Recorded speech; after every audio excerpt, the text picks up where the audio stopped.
Today marks the last DLC of the Season 1 pass being fully released to the public. So I have to ask, which out of all the DLC released so far is the best one? Which offers the best value for money, and was the Year 1 Season Pass really worth it? Let's dive in and start with the very basics, the MacDon Pack. The MacDon Pack was the pre-order bonus that you got with FS25.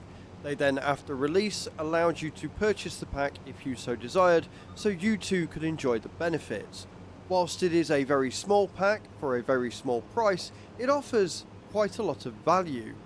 It gives you a boost on harvest for the first harvest time, allows you to collect grass as well as being versatile enough to harvest all of your crops, and just generally speaking, it's a very good deal. It's a very handsome piece of equipment and it's not overly expensive either.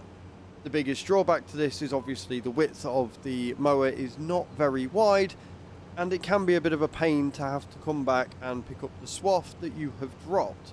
However, MacDon and the idea of a swath dropper is something that a lot of people wanted, and so Giants did relent and make it a pack. All in all, for I think it's something like £5.50, this is a cracking deal, and did give us a false sense of hope that the DLCs were going to be pretty amazing this year. Unfortunately, that's where it kind of peaked, in my opinion.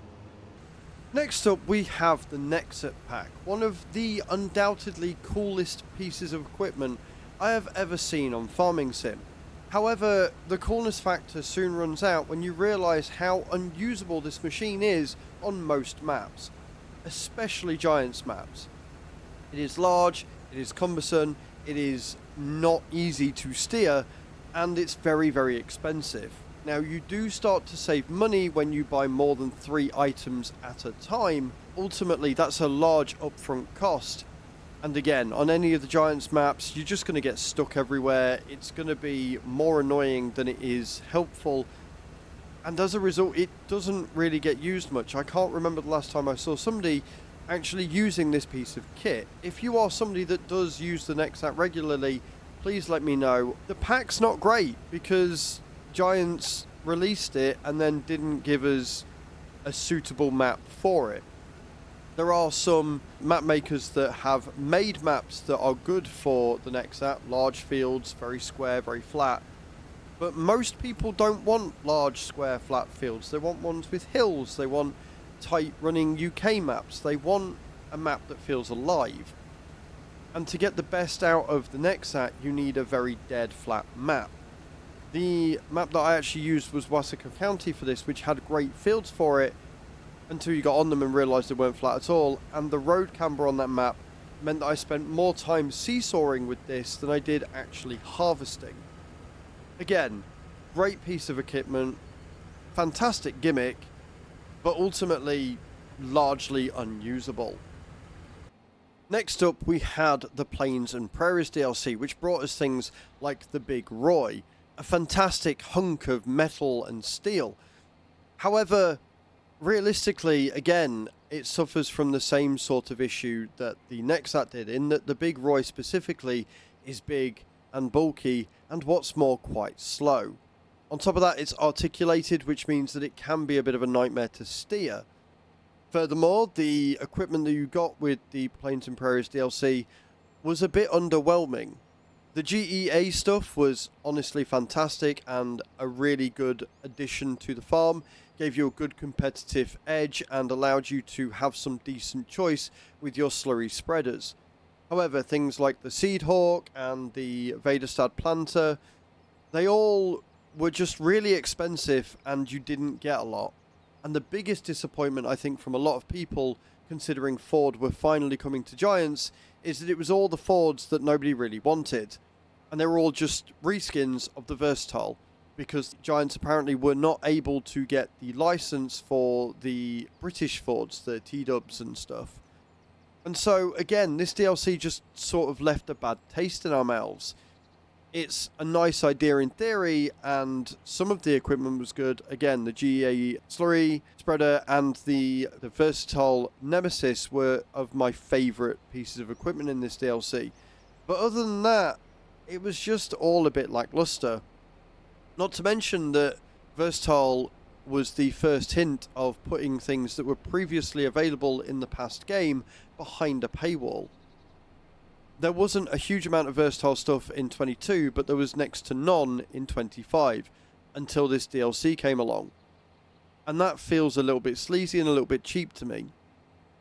Overall, if you like an older school vibe, if you like some good slurry equipment, and if you like the Ford brand, then this is the DLC for you, and it would be amazing.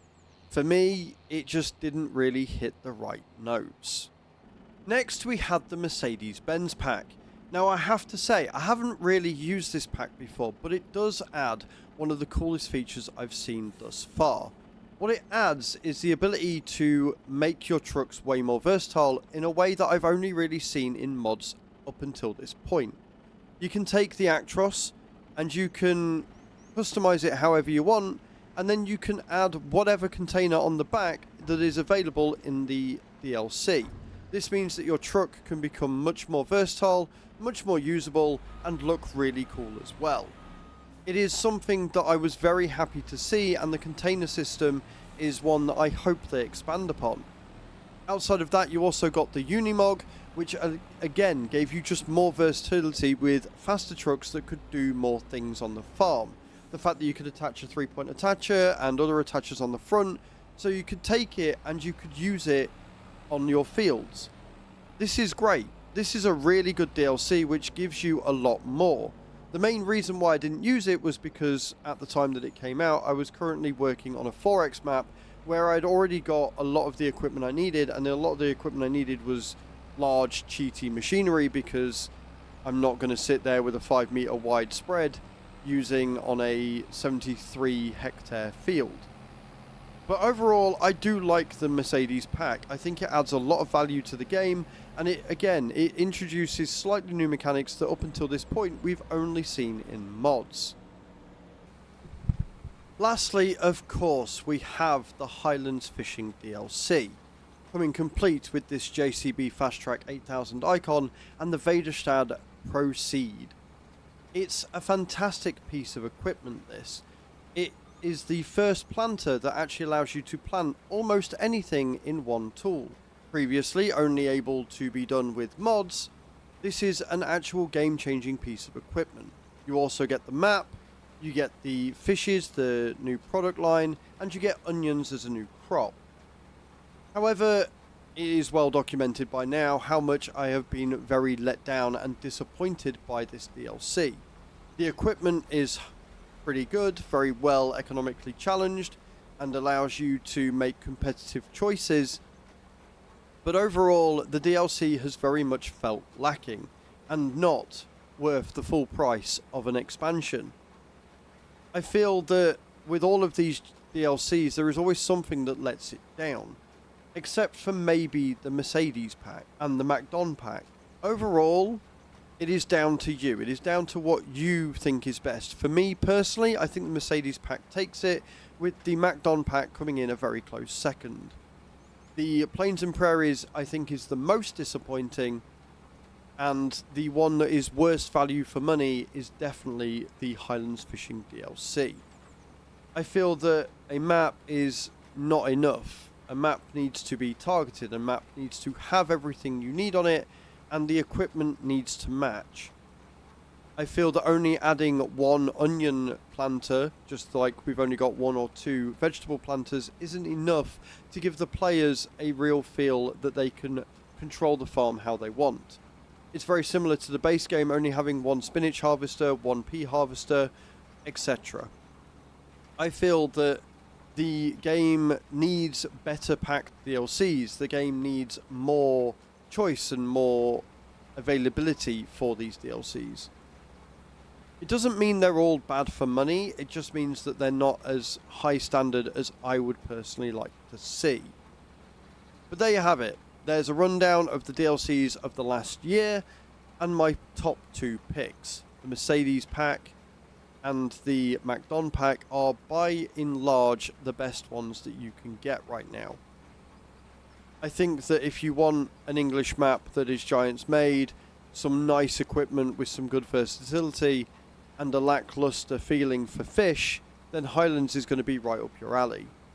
And unfortunately, the Plains and Prairies DLC just sort of lacks anything that you could really want to put on the farm, because a lot of the equipment you can get better for cheaper in base game. And the Nexat is just a gimmick. It's a cool gimmick, don't get me wrong, but realistically it is very unusable on most farms, and so you're not really going to want to make the most of it.